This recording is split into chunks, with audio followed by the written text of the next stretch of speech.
Assalamualaikum warahmatullahi wabarakatuh. Sampurasun.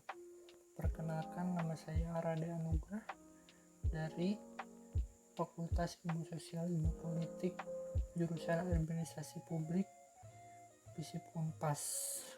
Saya di sini akan menjelaskan tentang pengertian perbandingan administrasi negara. Perbandingan administrasi negara terbagi 3 konsep, yaitu perbandingan, administrasi, dan negara. Perbandingan artinya melakukan penilaian terhadap dua hal yang sama terhadap objek tertentu atau menyamakan yang dan membedakan dua objek atau lebih. Administrasi artinya sebagai suatu proses pengorganisasian tugas-tugas dan kegiatan dari berbagai tingkatan dan jenis pekerjaan secara sistematik dalam organisasi. Administrasi negara adalah keseluruhan penyelenggaraan kekuasaan pemerintah negara dengan memanfaatkan dan mendayagunakan segala kemampuan aparatur negara serta segenap dana dan daya upaya terciptanya tujuan dan terlaksananya tugas negara. Perbandingan tersebut bertujuan untuk membandingkan pola-pola administrasi dari berbagai sudut pandang. Perbandingan administrasi negara mengkaji perbandingan internasional dan penyelenggaraan negara. Perbandingan administrasi negara melihat unsur-unsur kebudayaan di dalamnya, karena budaya mempengaruhi pola penyelenggaraan negaranya. Perbandingan administrasi negara mengkaji lembaga-lembaga negara yang tumbuh dan hidup dalam suatu negara dan dalam menjalankan fungsinya mengikuti sistem administrasi yang berbeda-beda dan mungkin memiliki unsur yang sama. Fungsi ilmu perbandingan administrasi negara.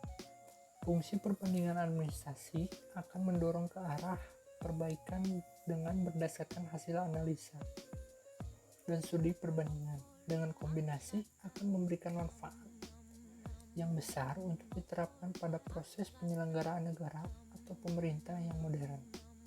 Lebih baik, murah, tepat waktu, dan berhasil guna. Kombinasi tersebut akan meningkatkan kualitas pelayanan pemerintah kepada masyarakat. Selanjutnya, kegunaan mempelajari pembandingan administrasi negara. Mencari perbedaan yang terdapat dalam administrasi negara, mencari dan menemukan sistem administrasi negara yang paling efektif dalam mencapai tujuan bernegara.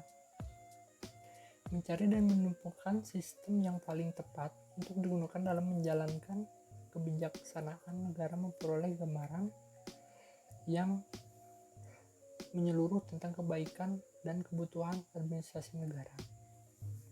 Mencari metode guna memperbaiki kesalahan atau kelemahan dalam administrasi negara, mencari alat analisis, dan memperoleh bahan-bahan guna pembandingan studi lebih lanjut. Selanjutnya, tujuan ilmu perbandingan administrasi negara.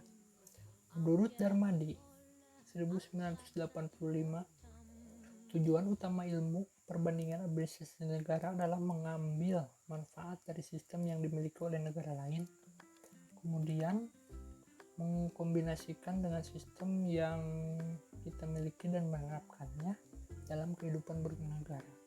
Perkembangan perbandingan administrasi negara, tahap perhatian terhadap masalah-masalah administrasi negara yang berada dalam lingkup ilmu pemerintah, tahap penelitian masalah yang dihadapi oleh para birokrat kerjasama dengan peneliti terhadap kesadaran ilmuwan untuk melakukan penelitian administrasi negara terhadap pengkajian konsep-konsep administrasi negara.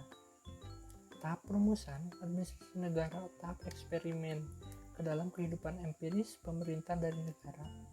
Tahap keajangan ilmu administrasi, tahap gunanya ilmu perbandingan administrasi, dan tahap ilmu perbandingan administrasi negara sebagai disiplin ilmu. Ilmu perbandingan administrasi negara merupakan cabang ilmu administrasi negara. Ilmu administrasi negara merupakan cabang ilmu dari administrasi. Ilmu administrasi merupakan cabang dari ilmu sosial. Mungkin hanya segitu saja yang bisa saya sampaikan, kurang lebihnya mohon maaf. Wassalamualaikum warahmatullahi wabarakatuh. Sampurasun.